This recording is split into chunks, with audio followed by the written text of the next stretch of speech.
Magandang araw muli sa ating lahat at nandito po tayo sa isang site ulit na ating pinuntahan at magbabahagi po tayo ng konting kaalaman. So, ayan. So, meron po tayong makikita ditong markers na tuldok na perfect na hole po na dot. Tapos may guhit doon sa gilid.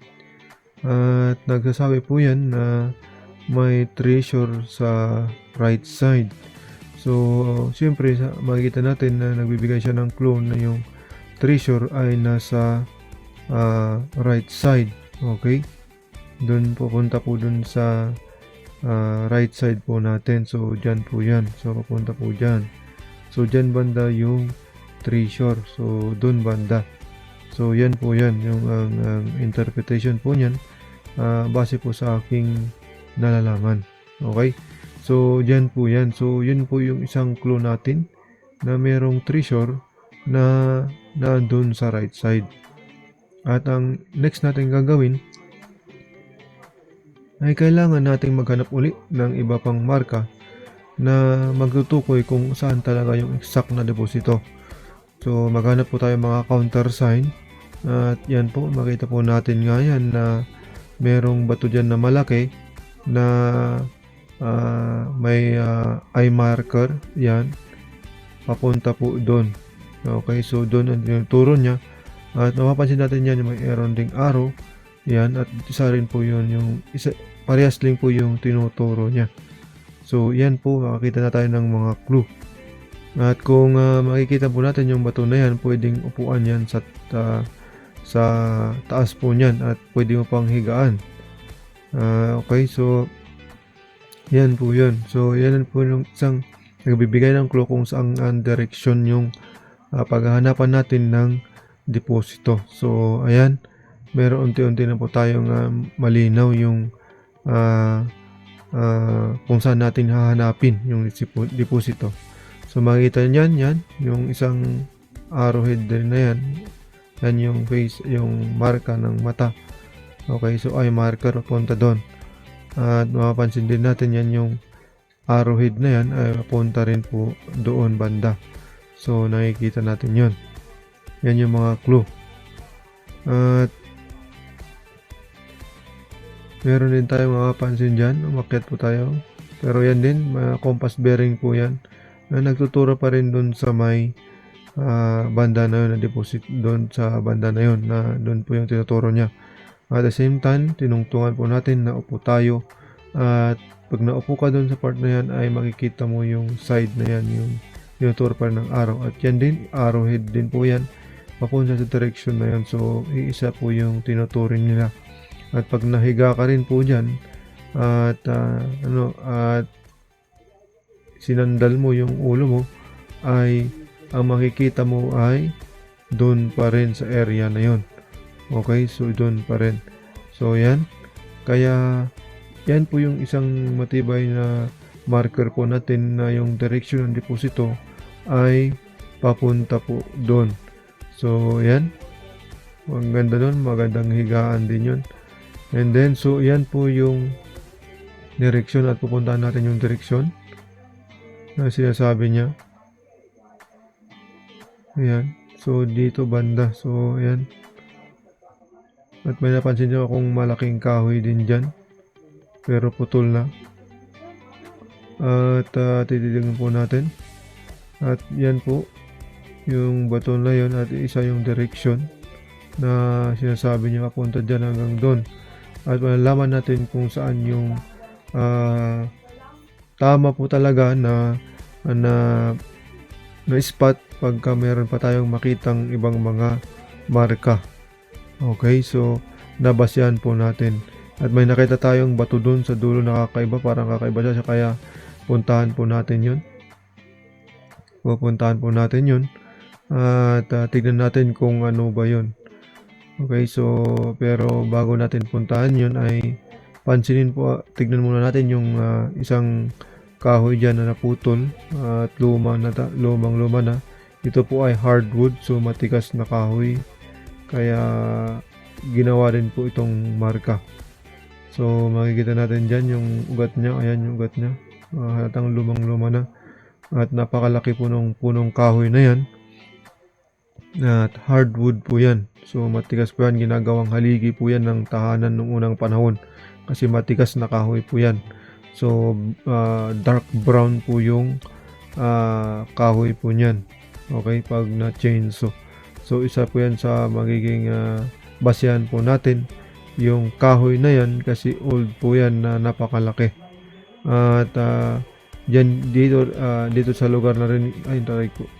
So medyo okay, so nadulas po tayo dyan at yan. At yung kahoy na po yan ay malaking kahoy na yan ay matagal na pong hinahanap ng DNR. Okay, so hinahanap po ng DNR yan. Kaso lang hindi masabi-sabi ng mga taga dyan kung saan po yan. Kasi alam na nila.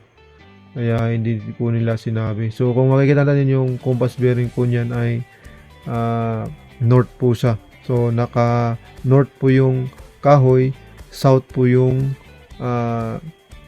ating prospect. So ayan, pag hardwood po, ang bearing ang option na titignan mo na compass bearing ay yan ay north, south, east at saka west. So yan po yung i-consider mo na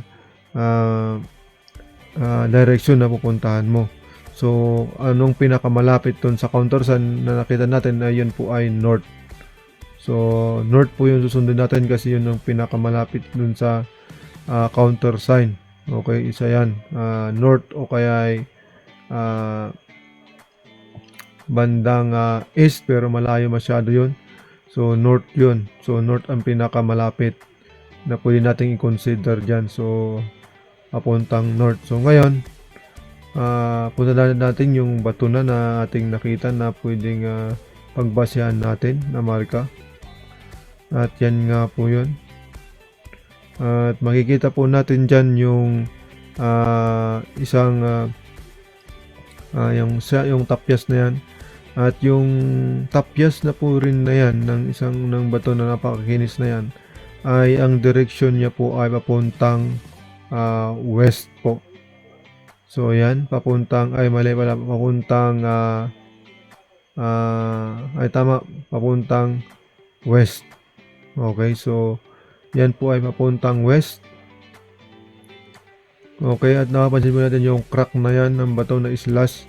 At pag ginawang lock point po yan po ay east at papunta ng yung direction na susundan mo ay papuntang west. Kasi lock point po yan, yung slash na yan.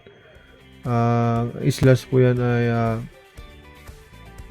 pag ginawang lock point yan ay ang direction mo ay papuntang west po. Okay, so yan.